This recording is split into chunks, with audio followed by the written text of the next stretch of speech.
ፕሮፌሰር ተሾመ ሰላም መሳይ እንደምን ሰነበት ደህና ነው ወይ ሙቀቱ እንዴት ይዟል እናንተ ሀገር እኛ አካባቢ እንግዲህ ዋሽንግተን ዲሲ እና አካባቢ ነው ትንሽ ራቅ እንላለን ከዋሽንግተን ዲሲ እና አካባቢ ወደ 40-50 ማይል አካባቢ በጣም ከፍተኛ ሙቀት ነው ያለው የአካባቢው ባለስልጣናት ነዋሪውን ከቤት እንዳይወጣ በተለያዩ መገናኛ ብዙሃን ምክር ያስተላልፉ ይገኛሉ በተለይ የጤንነት ችግር ያለባቸው ትልልቅ ሰዎች በዚህ ሙቀት ከፍተኛ ጉዳት እስከ ሞት ድረስ ሊያደርስ የሚችል ጉዳት ስለሚኖር በቤት መቀመጥን እንደ ብቸኛ አማራጭ እንዲጠቀሙት ነው ምክር ያስተላልፉ የሚገኙት ከ98 እስከ 100 ዲግሪ ፋራናይት ነው እንግዲህ እየተመዘገበ ያለው እኔ እዚህ አሜሪካ ከመጣሁ ወደ 15 ዓመት ገደማ ሆኖኛል እንደ ዘንድሮ አይነት ሙቀት ግን አይተን የምናቅ አይደለንም ከቤት ውስጥ ነው ያው እንግዲህ ተሰብስበን የተቀመጥ ነው ምናልባት መኪና ውስጥ ተቀምጦ የተወሰነ ቅዝቃዜ ማግኘት ይቻል ይሆናል ግን ከመኪና መውጣት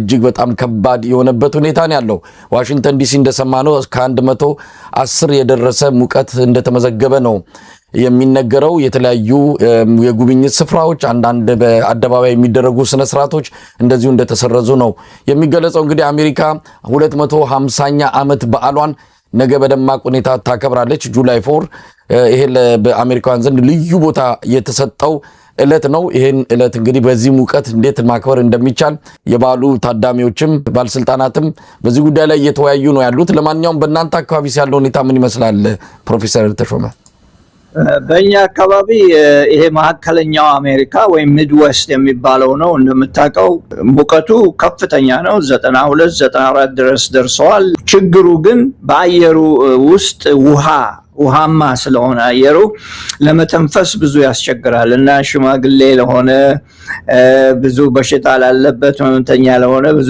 ጥንቃቄ ያስፈልጋልና ብዙዎቹ እንታደለናል ሁላችንም አሜሪካ የምንኖር እንደ አውሮፓ አይደለንም ኤር ኮንዲሽነር የሚባል ነገር አለ ማቀዝቀዣ ስላለ በዛ ነው የምንጠቀመው ለጊዜው በጣም መጠንቀቅ ይኖርብናል ሁላችንም በዓሉን በተመለከተ የሰንጋ ሀገር ስለሆነ እኔ ያለሁበት ትንሽ ጮማ ፈልጎ እሱን ቁጭ ብሎ መከምከም ነው እንግዲህ ነገ በዓል ነው እዚህ የአሜሪካ የነጻነት ቀን ስለሆነ 250ኛ እንዳልከው አሜሪካ መልካም ሀገር ነው አንዳንዴ ይበላሻል አንዳንዴ ጥሩ ይሆናል ግን ሁላችንም እዚህ ያለነው አብረን እናከብራለን የኖርንበት ሀገር ስለሆነ እኔ እንደምታውቀው ብዙ 10 ዓመታት እዚህ ተቀምጫለሁና ለምጃለሁ በዓሉን ለማለት ፈልጌ ነው ፕሮፌሰር ተሾመ እንደው ከተነሳ አይቀር ነው ያው አሜሪካ የዓለም ላያል ሀገር ናት በእድሜ ግን ትንሿ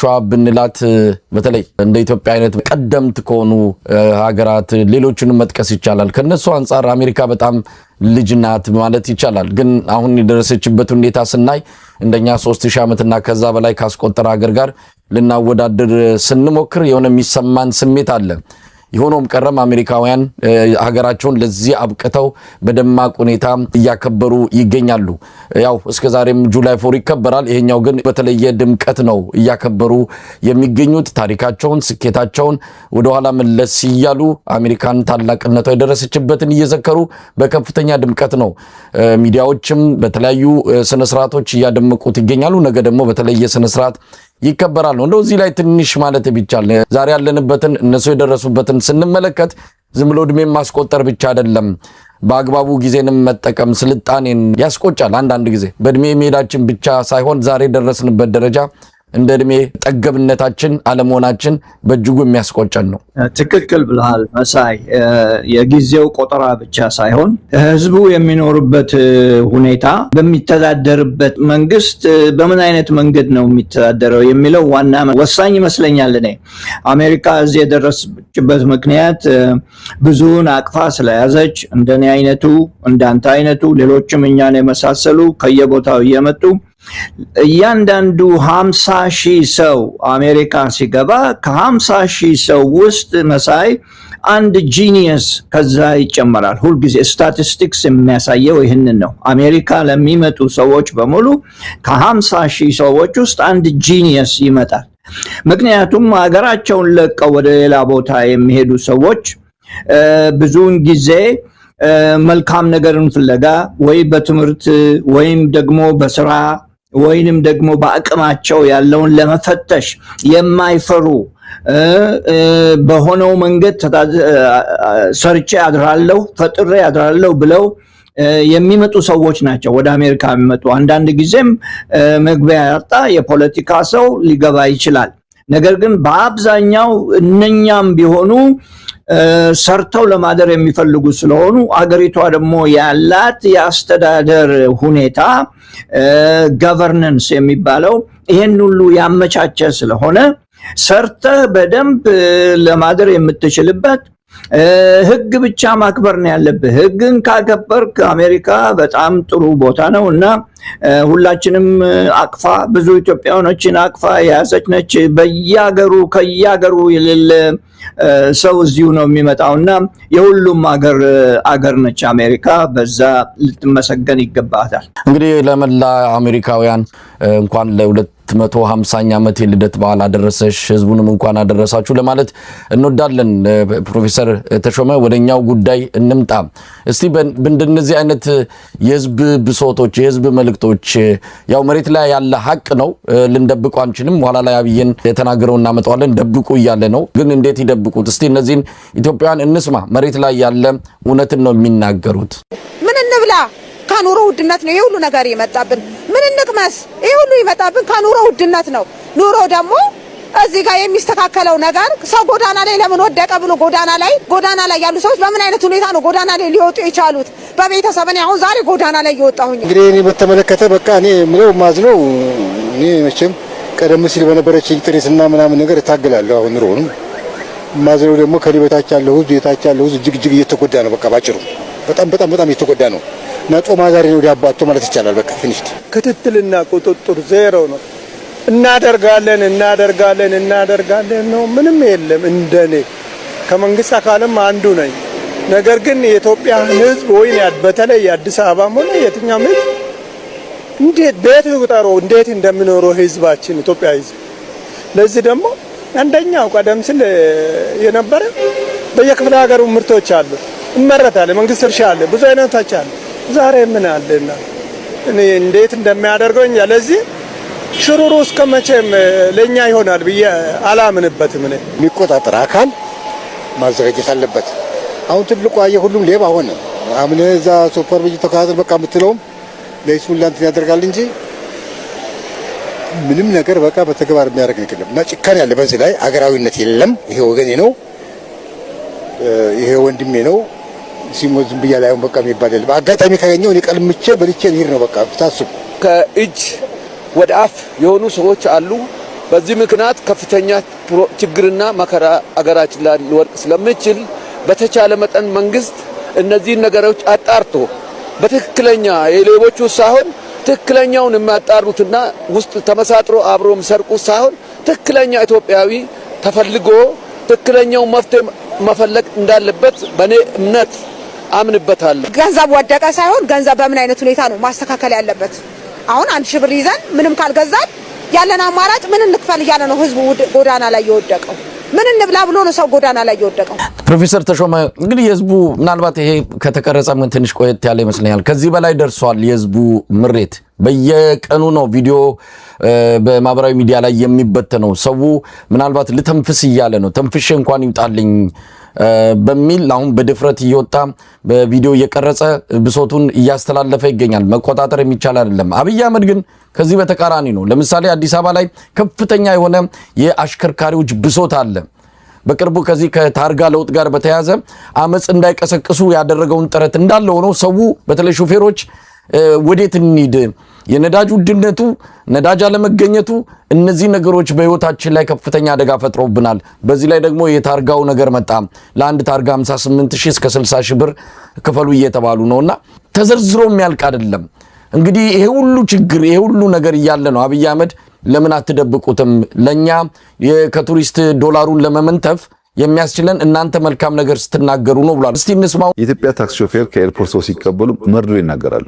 ምንም ሳይከፋቸው ሲምፓቲ ለመፍጠርና የሆነች ትርፍ ለማግኘት ብዙ ነገር ስራ የለም እኮ ተቸገርን እኮ እንደዚህ ሆነና ይላሉ። ሰውየው እያስፈራሩት እያስደነገጡት ሆቴል ሲደርስ ከሩሙ እንዳይወጣ ነው የሚያደርጉት።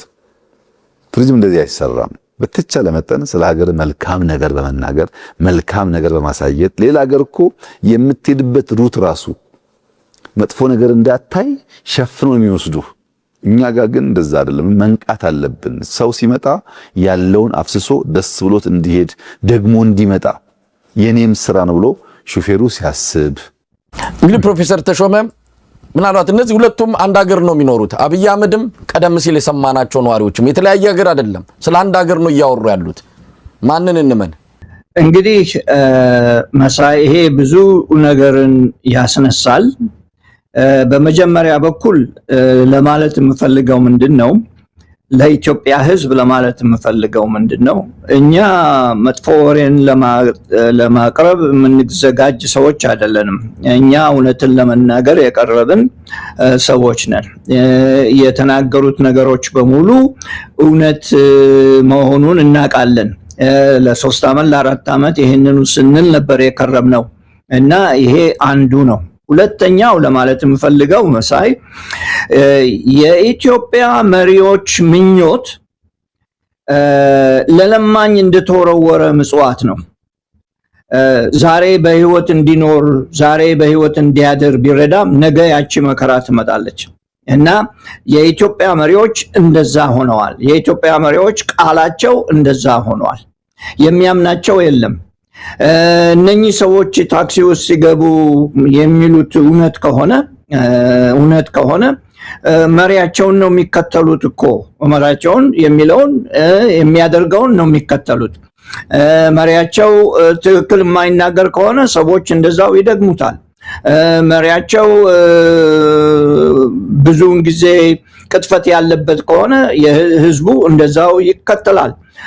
መሪያቸው የሚያጭበረብር ከሆነ ህዝቡ ይከተላል። ያንን ነው የሚያደርገው። ብዙ ያንን ያደርጋል እና እነኚህ ነገሮች ችግር የፈጠሩ ከዚያም በላይ ደግሞ መሰረት ብዙ ረዘም ያለ መሰረት የሰሩ ችግሮች ኢትዮጵያ ውስጥ እንዳሉ ይገባኛል እና የኢትዮጵያም ህዝብ እየገባው ያለ ይመስለኛል በአብዛኛው።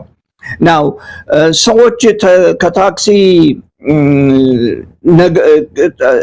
ቱሪስቶች ልበል ከታክሲ ነጂ ጋር ሲነጋገሩ የሚያደርጉትን እንዴት ነው ጠቅላይ ሚኒስትሩ ያወቁት? በምን አይነት መንገድ ነው ያወቁት? የነገራቸው ሰው አለ? የሚነግራቸው ሰው አለ? ከዚያም ሪፖርት የሚያደርግላቸው ሰው አለ? ከዚያም በላይ ደግሞ ይሄ ከሆነ የሚያውቁ ከሆነ ምናልባትስ መፍትሄው ምንድነው ብለው ያሰቡበት ይመስለኛል። ልገምትና ያሰቡበትም ነገር ምናልባት ኢትዮጵያ እንደ ሰሜን ኮሪያ ሰዎች ሲገቡ እየታፈኑ ነው የሚወሰዱት ያሉት ያንን መግለጻቸው ይሆናል የሚል ግምት ጣለብኝ ሐሳቤ ላይና ካሁን በፊት ይሄን ሰምቼው አላቅም ነበርና ሰው የሚያደርገው ለኑሮ የሚመቸውን ነው የትም ቦታ ቢሆን። ምክንያቱም የሰው ባህሪ ስለሆነ ነው። ለማደር ይፈልጋልና ለማደር የሚፈልግበትን መንገድ ሁሉ ጊዜ ሰው ይመርጣል። ሰዎች ይሄን ያደረጉ ያን ያደርጉ ብሎ ማለት እንደ መሪ አስፈላጊ አልመሰለኝም። ቢሆንም ግን መፍትሄ መፈለግ ዋናው ነገር ይመስለኛል። የኢትዮጵያ ነገር እየተሻሻለ ይሄዳል ብለን የምናምነው እኔም አንተም በምንሰራው ስራ ለማስረዳት ሞክረናል። አንተም የምትሰጠው አስተዋጽኦ ከባድና ትልቅ መሆኑን በዚሁ ልትረዳው ይገባል መሳይ። ፕሮፌሰር ተሾመ ምናልባት አብይ የተናገረውን አንዳንድ ወገኖች ሁላችንም የሀገሮቻችን አምባሳደር ነን፣ በሄድንበት ቦታ ሁሉ ስለ ሀገራችን መልካም ነገር ማውራት አለብን የሚል አንድ ዝም ብሎ ደረቅ የሆነ ሎጂክ አለ። ማናችንም የሀገራችንን መልካምነት እንፈልጋለን። አሳልፈን መስጠት የለብንም። ሰድቦ ለሰዳቢ ማድረግ የለብንም። የውስጣችን ችግር የውስጥ ነው። ለውጭ ስንታይ ግን ፍቅራችን፣ አንድነታችን መሆን አለበት የሚል የተለመደ እንዲሁ ላዩን ሲያዩት ስህተት አይደለም፣ ትክክል ነው። ግን ደግሞ አብይ አህመድ በዛ መጠን ህዝቡን ይወዳል ወይ? በዛ መጠን ለህዝብ የቆመ ነው ወይ? አብይ አህመድ ለኢትዮጵያ ብዙዎች የሚሉት ብሔራዊ አደጋ ዋና ስጋት በሆነበት በዚህ ዘመን ላይ ስለምን ብለን ነው ለአብይ አህመድ ኢንዱስትሪ ለዛውም የቱሪዝም ኢንዱስትሪ ብሎ የገለጸው። አንዳንዱ መረጃ ዝም ብሎ ቁጥር አምጥቶ የሚለጥፈው ነው። ከዛ የሚገኘውም ገቢ አብዛኛው ድሮን መግዣና ጥይት መግዣ ነው የሚሆነው። ለእንደዚህ አይነት የገዛ ወገኑን ለሚጨፈጭፍ ሰው አምባሳደር መሆን ይገባናል ወይ? ያንን እውነት እንዳለ ጭንቅላታችን ውስጥ እንዳለ ሆኖ አሁን ባለበት የኢትዮጵያ ሁኔታ ከአብይ አህመድ ጎን ቆመን እንዲህ አይነት ነገር ልናስብ እንችላለን? የአዲስ አበባ ህዝብ እስከየት ሊደብቀው ይችላል? ፊቱ ላይ የሚታየውን ድህነት፣ ፊቱ ላይ ያለውን መከፋት አንደበቱ ባይናገር ፊቱ ይደብቀዋል? በጣም ከባድ ጥያቄ፣ ጥሩም ጥያቄ ነው። የማንኛውም አገር ሰው የትም አገር ብትሄድ ይወክለኛል ብሎ የሚያምነውን መሪ ይደግፈዋል። ይወክለኛል ብሎ የሚያምነውን መሪ ይቆምለታል፣ ጀርባው ይሆናል። በዚህ ሁኔታ ግን የኢትዮጵያን ነገር ስናየው በርከት ያለ ጊዜ አይተናል። አሁን 8 ዓመት ሆነዋል። ጥሩ ማስረጃዎች አሉን። የኢትዮጵያ ህዝብና የመሪያቸው አስተሳሰብ አንድ አይደለም። በአንድ መንገድ እየሄደ አይደለም። ህዝቡ የሚያስበው ሌላ ነው፣ መሪው የሚያስበው ሌላ ነው። መሪው የማንን አገር እንደሚመራ የሚያቅም አይመስለኝም። አንዳንድ ጊዜ ምግብ ለመብላት ያልቻለ፣ ደሞዙ ኪራይ ለመክፈል ያቃተው፣ ከዚያም በላይ ደግሞ ከሀገር ውጣ ተብሎ ከሀገር የሚያስወጣው፣ ከከተማ ውጣ ብሎ ከተማ አስወጥቶ ጫካ የሚከተው ህዝብ ዘመድ አለው፣ አዝማድ አለው። መውደቂያ ቦታ የሌለው ህዝብ ይሄ ነው መሪ ብሎ ለመቀበልና የሚለውን ሊሰማ አይችልም። የቀረው ደግሞ እውነቱን መናገር አለበት። እኔም አንተም ሁላችንም እውነት መናገር አለብን። እውነት ስንናገር ደግሞ አመዛዛኝ በሆነ ነገር እውነቷን ተናግረን ያ እውነት ደግሞ በዚህ መንገድ ሊሆን ይችላል የሚለውን መጨመር ይኖርብናል። ከዛ ውጪ የኢትዮጵያ ህዝብ እንደ ጠንቋይ መሪውን ማመን የለበትም። ምክንያቱም መሪዎቹ የሚሉት ትራክ ሬኮርዳቸው አሁን ባየነው በ8 ዓመት ውስጥ የነበረው ቅጥፈት ከፍተኛ በመሆኑ ህዝቡ ሰልችቶታል። ተውን ነው የሚለው። አንድ ሰውዬ በቅርቡ ቪዲዮ ላይ አይቼ እናንተው ተመራረጡ፣ እኛን ተውን፣ የምንበላው የለንም፣ የምንገባበት የለም፣ መንግስት የለም፣ ዘራፊ ብቻ ነው ያለው፣ መጣችሁ ስለ ምርጫ አተነጋግሩም ብሎ አንድ ነገር ለጥፎ ነበር አንድ ሰው። ትልቅ ምስክርነት ነው ይሄ የኢትዮጵያ ህዝብ እያሳየ ያለውና የኢትዮጵያን ህዝብ ህሊና፣ የኢትዮጵያን ህዝብ አስተሳሰብ በጭንቅላት ውስጥ አድርገህ ለመምራት እስካልቻልክ ድረስ የኢትዮጵያ ህዝብ ሊያመሰግንህ፣ የኢትዮጵያ ህዝብ ሊያከብርህ፣ የኢትዮጵያ ህዝብ መሪሄ ነው ብሎ ሊቀበልህ አይችልም። ቢልም ለቀኑ ምሳውን ለመግዣ ብቻ ነው የሚልህ።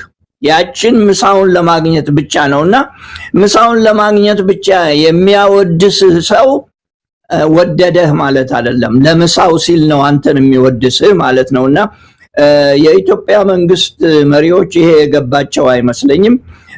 ምናልባትም አሁን ይሄ ነገር ምናልባት ገብቷቸው እንደሆነ ሌላ ተንኮል ሊጀምሩ ይችላሉ።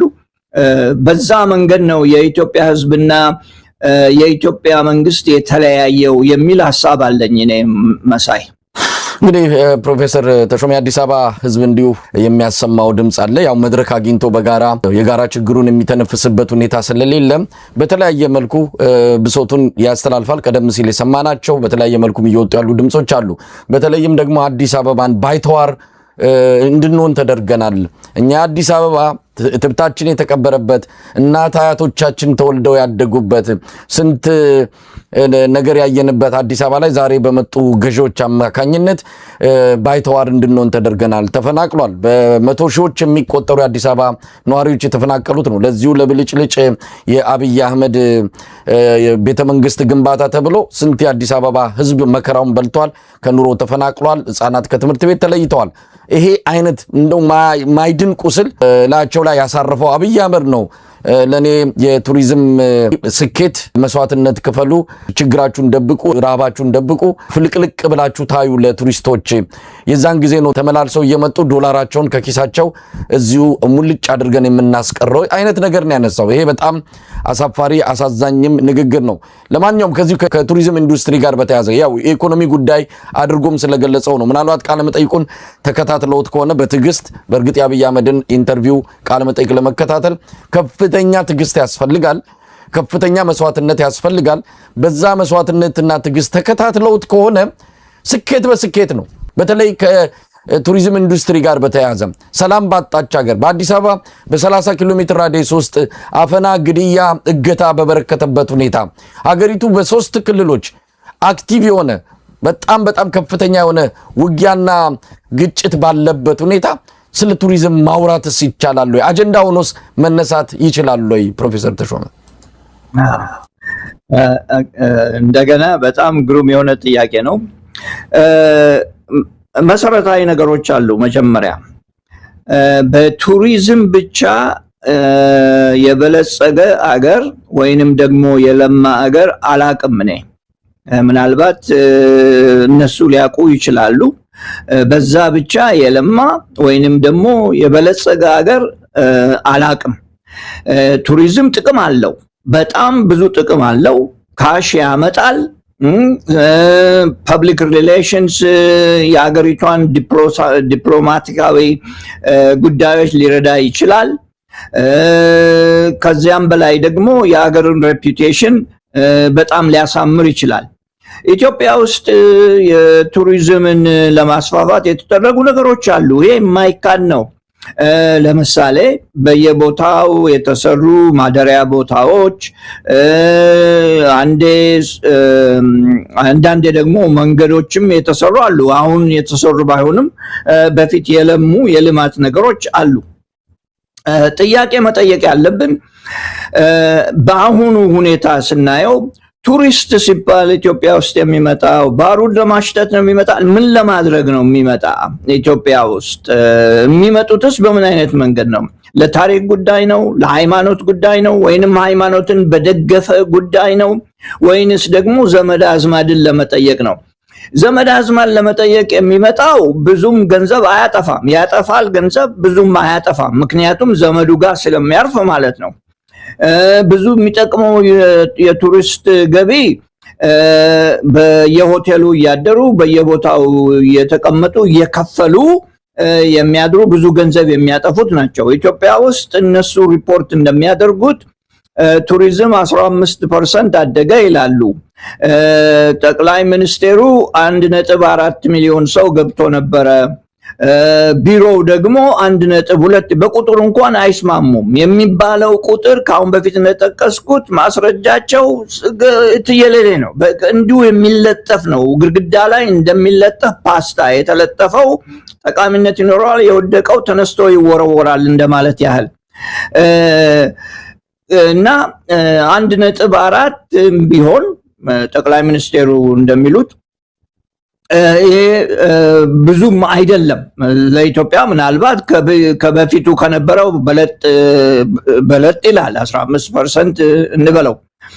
ነገር ግን እንደ ኬንያ አይነቶቹ እንስሳቶችን ብቻ ነውና ይውልን ለሚሉ ሌላ ነገር የላቸውም። ኬንያ ውስጥ ሌላ ነገር የለም። አንበሳና ዝሆኑና ይው ነው፣ ሌላ ነገር የለም።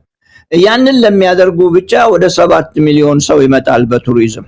ሌላው አፍሪካ ውስጥ በደንብ የምትታወቀው ኦፍ ኮርስ ኢጅፕት ነች። ኢጅፕት ፒራሚድ ነገር ስላለ፣ ስለዚህ ነው በሂስቶሪካል የሆነ ነገር ወይስ ደግሞ በታሪካዊ የሆነ ነገር ወይንም ደግሞ በሃይማኖት የተደገፈ ከዛ ጋር የተገናኘ የምልበት ምክንያት ጠቅላይ ሚኒስቴሩ እንደሚሉት ምናልባትም የሰሜኑን ሁኔታ ወደቅ ለማድረግ ይሁን ወይንም ደግሞ ችላ ለማድረግ ይሁን አልገባኝም።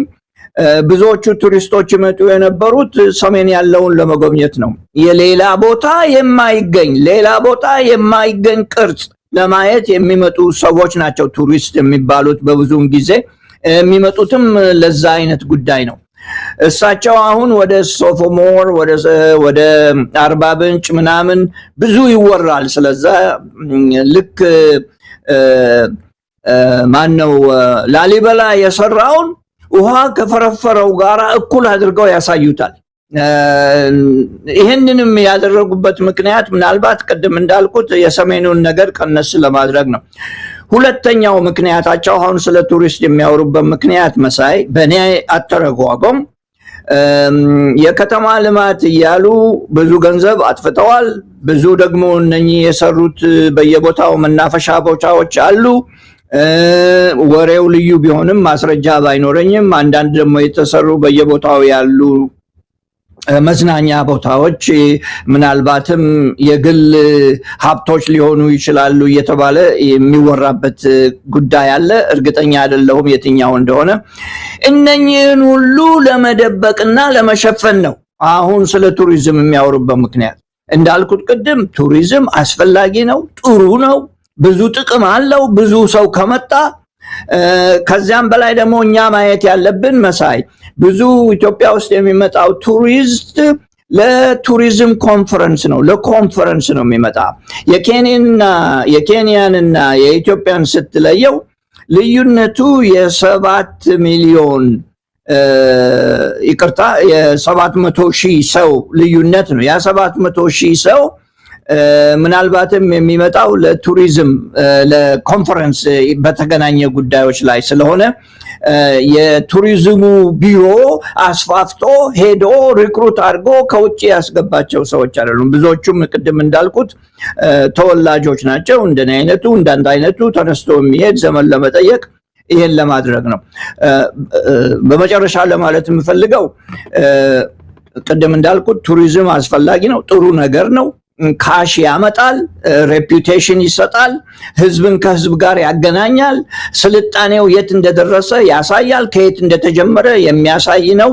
ነገር ግን በቱሪዝም ብቻ ልማት ሊገኝ አይችልም። በጭራሽ በዛ ብቻ ሊመጣ አይችልም እና ምናልባት ከሚደረጉት ነገሮች በሙሉ አንዱ ነው፣ መደረግ ካለባቸው አንዱ ነገሮች ናቸው። ኢንፍራስትራክቸር ከሚባለው ነገር ማለት ነው። በዚህ ላይ አንድ ነገር ልጥቀስ መሳይ ከመሄዴ በፊት የኢንፍራስትራክቸር ወይም የልማት ጉዳይ ሲነሳ ኢትዮጵያ ውስጥ ከእንግዲህ ወዲያ ማየት ያለብን የዴታ የማስረጃ ጉዳይ የኢንፍራስትራክቸር ጉዳይ ሆኖ መታየት ይኖርበታል። ምክንያቱም እሳቸው አንድ ቁጥር ሲሉ ሌላው አንድ ቁጥር ሲል ማስረጃ ሲሰጥ እኛም ደግሞ የምንመራመረው የኢትዮጵያን ኢኮኖሚ የምንከታተለው ሰዎች አንተም ሪፖርት የምታደርገው ሰው ትክክለኛ ማስረጃ ካላገኘ በስተቀር የተወሳከበ ማስረጃ ሲኖር ህዝቡን እናወናብደዋለን እና ጠቃሚም ሊሆን አይችልም። ከዚያም በላይ ፕላን የሚደረገው በማስረጃ ተመስርቶ ነው። በዚህ ዓመት ይሆናል፣ በዛ ዓመት ይሆናል፣ ጭማሪ ቅናሽ ወደፊትስ እንዴት ይሆናል የሚባለው ማስረጃ ሲኖር ነው። ጥሩ ማስረጃ ከሌለ ፕላኑም ዋጋ አይኖረውም እና መሳይ ከእንግዲህ ወዲያ ሁላችንም ስንነጋገርበት የማስረጃና የዴታ ጉዳይ የኢንፍራስትራክቸር ጉዳይ ሆኖ መታየት ይኖርበታል የሚል ሐሳብ አለኝ። እንግዲህ ፕሮፌሰር ተሾመ የቱሪስቶች ወደ ሀገር ቤት የሚገቡበት ሁኔታ ከቁጥር አንጻር አብይ አህመድ የገለጸበትን ያው ሁልጊዜ እኔም እርሶም ስንገናኝ ብዙዎችን ባለሙያዎች እንደሚሉት ኢህአዴግ የቁጥር ደፋር ነው፣ ብልጽግና ደግሞ በብዙ እጥፍ ነው ይህንን ውርስ የተቀበለው። ቁጥር ላይ በጣም ደፋሮች ናቸው። አብይ አህመድ ምንም ወደኋላ አይልም። አንድ የሆነ ቁጥር ልጥፍ ለማድረግ ሚሊዮንና ቢሊዮንን መለየት አንዳንድ ጊዜ ተሳስቶም ይሁን ወይ የምላስ ወለምታ አናቅም። በሚሊዮን የሚገለጸውን በቢሊዮን በሺ የሚገለጸውን በሚሊዮን እያለ በቁጥር ላይ ከፍተኛ የሆነ አክሮባትን የሚሰራበት ሁኔታ ብዙዎቻችን ታዝበነው ለምደነው ያለፍነው ጉዳይ ነው። አሁንም ተመሳሳይ የቁጥር ጨዋታ ነው ሲጫወት የነበረው። ቱሪስቶችን በተመለከተ አንድ ከውስጥ ያገኘነው መረጃ እንግዲህ የኢትዮጵያ አየር መንገድ ያው ወደ አዲስ አበባ የሚመጡ መንገደኞች አሉ፣ እዛ ትራንዚት ያደርጋሉ፣ አንድ ቀን የሚያድሩ አሉ። እነሱ ሁሉ ይቆጠራሉ፣ እንደ ቱሪስት ነው የሚቆጠሩት። አንድ ቀን ስካይላይት የሚያድሩ ወይም የሆነ ሆቴል አድረው በማግስቱ ወደ መዳረሻቸው የሚሄዱትን የውጭ ሀገር ዜጎች በሙሉ ነው ቁጥር ውስጥ አስገብተው ቱሪስት እያሉ የሚገልጹት የሚል ነገር ከዛው ከነሱ አካባቢ ሰምተናል። እነዚህ እንዲህ አይነት ማታለልና ማጭበርበርም በአብይ አህመድ ሪፖርት ላይ በስፋት የሚስተዋል ነገር ነው። ለማንኛውም ወደ ሌላው የኢኮኖሚ ጉዳይ ልምጣ። ምናልባት እዚህ ላይ የሚሉት አስተያየት ከሌለ የአይኤምኤፍ ሪፖርትን እያየሁት ነበር። ዛሬ የወጣ ይመስለኛል። አይኤምኤፍ እንደገለጸው ከሆነ የአምስተኛው ግምገማ እየተደረገ ነው። ቀሪው 480 ሚሊዮን ዶላር አካባቢ ቀሪው በሚቀጥሉት ሳምንታት ለአብይ አህመድ አገዛዝ ሊለቀቅ እንደሚችል ፍንጭ ሰጥቷል። ግምገማ አድርገው ይሄ ሀገር በቀል ኢኮኖሚው ጥሩ መስመር ላይ መሆኑን ስላየን የመጨረሻውን ገንዘብ እንለቃለን የሚል ውሳኔ ላይ መድረሳቸውን ነው እንግዲህ የሰማነው። የመጨረሻውን ውሳኔ የሚያስተላልፈው የአይኤምኤፍ ቦርድ እንደሆነ ገልጿል። ነገር ግን እዛ ሄደው የተመለከቱት ኮሚቴዎች ግን ሁኔታው ጥሩ ነው፣ ስለዚህ ሊለቀቅ የሚችልበት እድል አለ ብለው ለአብይ አህመድ መልካም ዜና ይዘው መጥተዋል። ይሄ ነገር ብዙ ጊዜ እኔም እርሶም ስንገናኝ ከሌሎች የኢኮኖሚ ባለሙያዎችም ጋር እንዲሁ ጥያቄ እንደተፈጠረብናለን። ምኑ ነው የተሻሻለው? ምኑ ነው ኢትዮጵያ ላይ ተሻሽሎ እነሱ ብሩን በየጊዜው የሚለቁበት ምክንያት ግራ የሚያጋባ ነው። ሁልጊዜ ብለውታል። ምናልባት ዛሬም ሊደግሙት ይችላሉ። ሪፖርቱን አይተውት እንደሆነ አላቅም። አምስተኛው ወይም ደግሞ ሌላኛው ዙር ውይይት ተካሂዶ በአዲስ አበባ ሊለቀቅ እንደሆነ ቀሪው ብር በአይኤምኤፍ በኩል እየተገለጸ ነው ያለው። መሳይ ለማስታወስ ያህል አድማጮቻችን ባይ ዘ ዌይ አንተ አድማጮች ሁሉን ነገር በደንብ አድርገው ይከታተላሉ። በጣም ነጮች ኢንኩዊዚቲቭ ይሏቸዋል እንደዚህ ያንተን አይነት አድማጮች እና የሚያደርጉት ኮሜንት ሁሉንም አነባለሁ እኔ የሚሏትን በተለይ የሚጠይቁትን ጥያቄ በደንብ ይከታተሉ። ይሄን ነገር በደንብ የተረዱት ይመስለኛል። መጀመሪያ ነገር IMF 3.4 ቢሊዮን ዶላር አፕሩቭ አድርጓል። ይሄ አፕሩቭድ የሆነ ነው፣ እንደ የተፈቀደ ነው፣ እንደ ብድር። ያ ብድር ግን በየጊዜው ነው የሚሰጠው። ሁሉም በአንድ ጊዜ አይሰጥም። የማይሰጥበትም ምክንያት ኢትዮጵያ አቅም የላትም። 3.4 ቢሊዮን ዶላር በአንድ ጊዜ ለማጥፋት አቅም የላትም፣ አይቻልም። ኢኮኖሚውን ያበላሸዋል። ስለዚህ አንዱ ምክንያት እሱ ነው። ሁለተኛው ምክንያት በየጊዜው እየተቆጠበ ነው የሚሰጣቸው። እየተቆጠበ የሚሰጥበት ምክንያት ያስቀመጡት ሁኔታ ስላለ ወይንም ደግሞ አስገዳጅ ሁኔታ ስላለ ያን ፉልፊል አድርገዋል ወይ ለማለት ነው። ያን ካደረጉ ያቺ የተወሰነችው ኢንስቶልመንት ወይንም ኢንስቶልመንት የጊዜው ክፍያ ትደርሳቸዋለች እና እንደዛ እያደረገ ነው አይኤምኤፍ ገንዘቡን የሚያቀርብላቸው። ከዚያም በላይ ደግሞ አይኤምኤፍ ኢኮኖሚውን የኢትዮጵያን ኢኮኖሚ ለማስተዳደር ችሎታ ይኖረዋል። ይሄን ለማድረግ ይሄን ካላደረጋችሁ ያቺ ገንዘብ ልትመጣላችሁ አትችልም የሚል ሁኔታ ስለሚፈጥር በዛ መንገድ ነው እየሄደ ያለው። አሁን የተፈቀደው ምንድነው? ከጠቅላላው ብድር ለኢትዮጵያ ከተፈቀደው ውስጥ ኢንስቶልመንቱ 3.480 ምናምን ሚሊዮን ዶላር አሁን ይለቀቃል ተብሎ ተፈቅዶላቸዋል። ቦርዱ አንዴ አፕሩቭ ያደረገውን ብዙ ጊዜ አይቀንሱትም፣ ይለቁታል። አሁን ኢትዮጵያ ይሄ ከተደረገ በኋላ የሚቀራቸው ወደ 8 ምናልባትም ወደ 7 ወይም 600 ሚሊዮን ብር ነው የሚቀረው ከጠቅላላው ብድር ነው። ይሄን የምልበት ምክንያት ከአበዳሪዎች ጋር የነበራቸው ሽኩቻ ጋር የተያያዘ ነው። ይሄም ደግሞ የተያያዘ ነው። እንዴት ነው ብትለኝ ኢትዮጵያና አበዳሪዎቹ ወደዛ ትንሽ ላጋጥመውና መሳይ ፈቃደ ከሆነ ከአበዳሪዎች የግል አበዳሪዎች ጋራ ስምምነት ደርሰዋል። አሁን ስምምነቱን ሲደርሱ አይኤምኤፍ 1 ቢሊዮን